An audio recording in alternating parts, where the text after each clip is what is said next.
யூதர்களுக்கும் கானானியர்களுக்கும் இப்படிப்பட்ட ஒரு வேறுபாடு தான் இருந்தது. யூதர்கள் தங்களை மிக உயர்ந்தவர்கள் என்று எண்ணிக்கொண்டிருந்தார்கள். கானானியர்களை அவர்கள் மிக தாழ்ந்தவர்களாக பார்த்தார்கள். அதனால்தான் இந்த பகுதியிலே இந்த கானானிய பெண்ணினுடைய விசுவாசம் என்பது இயேசுவையே அசைக்கின்ற ஒரு விசுவாசமாக, அவருடைய திருப்பணியின் போக்கையே மாற்றுகின்ற ஒரு விசுவாசமாக அது அமைகிறது. மிக அழகாக நாம் படிக்க கேட்டோம். இயேசு அவ்விடம் விட்டு புறப்பட்டு தீரு சீதோன் திசைகளுக்கு போனார். அந்த பகுதி முடிந்தவுடன் என்ன வசனம் வரும் என்றால், இயேசு அவ்விடம் விட்டு புறப்பட்டு போய், மொத்தத்தில் அவர் ஊருக்குள்ள கூட போகலை, அவர் ஊருக்குள்ளாக கூட செல்லவில்லை.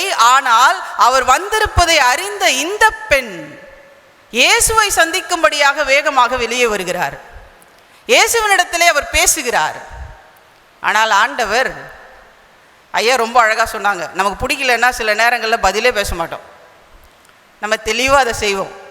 அடுத்த ஆள் கேட்டுக்கிட்டே இருக்கோம், நமக்கு காதே கேட்காது.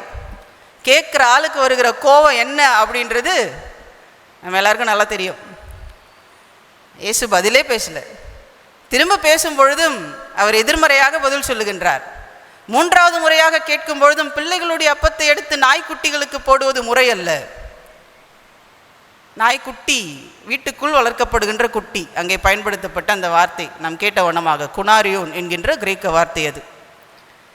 அந்த பெண் அந்த வார்த்தையையும் பிடித்து கொண்டு மேசையின் கீழ் விடும் துணிக்கைகளை நாய்க்குட்டிகள் எடுத்து கொள்ளுமே.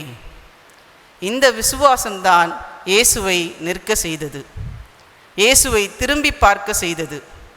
அம்மா, உன் விசுவாசம் பெரிது, நீ விரும்புகிறபடியே உனக்கு ஆக கடவுது என்று அனுப்பிவிடுகின்றார்.